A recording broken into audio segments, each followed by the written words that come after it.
Hi hello welcome to our channel Akhanda Akhanda Akhanda. ఇంకా సంక్రాంతి వరకు ఈ మ్యాన్ అనేది ఉంటుంది. పెద్ద పెద్ద వాళ్ళు గొప్ప గొప్ప వాళ్ళు ఈ సినిమాని ప్రమోట్ చేస్తున్నారు. మీకేమైందిరా youtubers, waste fellows, number 1 waste fellows ఉన్నారా మీరు? ఎందుకు ఇస్తారా నెగిటివ్ రేటింగ్? పూల చొక్క, బార్బెలు, సినిమా చూడడం తెలీదు, సినిమా చూడడానికి రాదు, మీరు ఎట్లా అయ్యిర్రా యూట్యూబ్ రివ్యూలు, సినిమా రివ్యూవర్స్? సినిమా చూసి చెప్పడానికి రాదు, నార్మల్ కామన్ ఆడియన్స్ చెప్తున్నారు కదా సినిమా బాగుంది అని. నాకు అదే ఆశ్చర్యమవుతుంది friends. My dear friends, please ignore all reviews. Please do watch devotional and mass and class. ప్రతిదీ ఈ మూవీలో ఉంటుంది.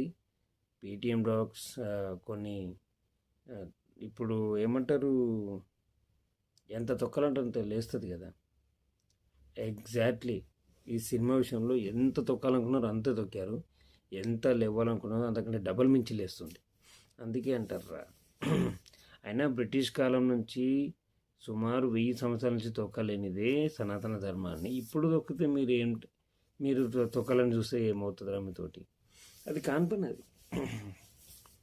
ఇట్స్ హైలీ ఇంపాసిబుల్ బ్రో, మీ వల్ల కాదు. ఇంకా పిఆర్ ఇండస్ట్రీలో పిఆర్ టీమ్స్ వాళ్ళు వీళ్ళు బాలకృష్ణ గారి మీద చాలా కుట్ర ఉంది బ్రో మీకు. ఆయన కూడా తొక్కాలని చెప్పి ట్రై చేశారు. ఏమైంది? బ్లాక్ బస్టర్ హిట్టే కూర్చుంది ఇప్పుడు. హిందీలో, తెలుగులో, తమిళ్లో, మలయాళంలో అన్ని ఏరియాలో బ్లాక్ బస్టర్ టాక్ వచ్చేసింది. అండ్ కలెక్షన్ వైజ్ కూడా ఫస్ట్ డే మనకు 60 crores gross, 30 crores plus share. మీరు చూస్తుండండి, ఈ ఇయర్కి ఇది పెద్ద హిట్ అవుతుంది. ఇంకా మోర్ టాక్ అనేది ఇంకా స్ప్రెడ్ అవుతుంది. బుక్ మషీలో గంటకి 20,000 టికెట్స్ వెళ్ళిపోతున్నాయి.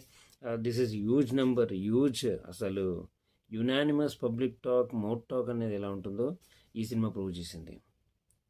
దట్స్ ఎ గ్రేట్ అనుకోవాలి. అండ్ ఇంకా ఏరియా వైస్లో వచ్చేసి సీడెడ్లో మనకు ఫస్ట్ డేనే 3 కోట్లు వచ్చింది. అసలు అన్ని ఏరియాలు ఇక నైజాంతో పోటీ పడ్డది సీడెడ్. నైజాంలో ప్రీమియర్స్ తోటి మనకు 2.80 crores వచ్చేసాయి. ఫస్ట్ డేనే 8 crores వచ్చింది. అండ్ ఇంకా movie was unimaginable. Every scene, every frame సూపర్గా ఉంటుంది. ప్లీజ్ ఈ రీల్ షేర్ చేయండి. ఈ movie please do watch movie in theatres. And ఇంకా జెన్జీస్ అందరూ చూడాలి. Thank you.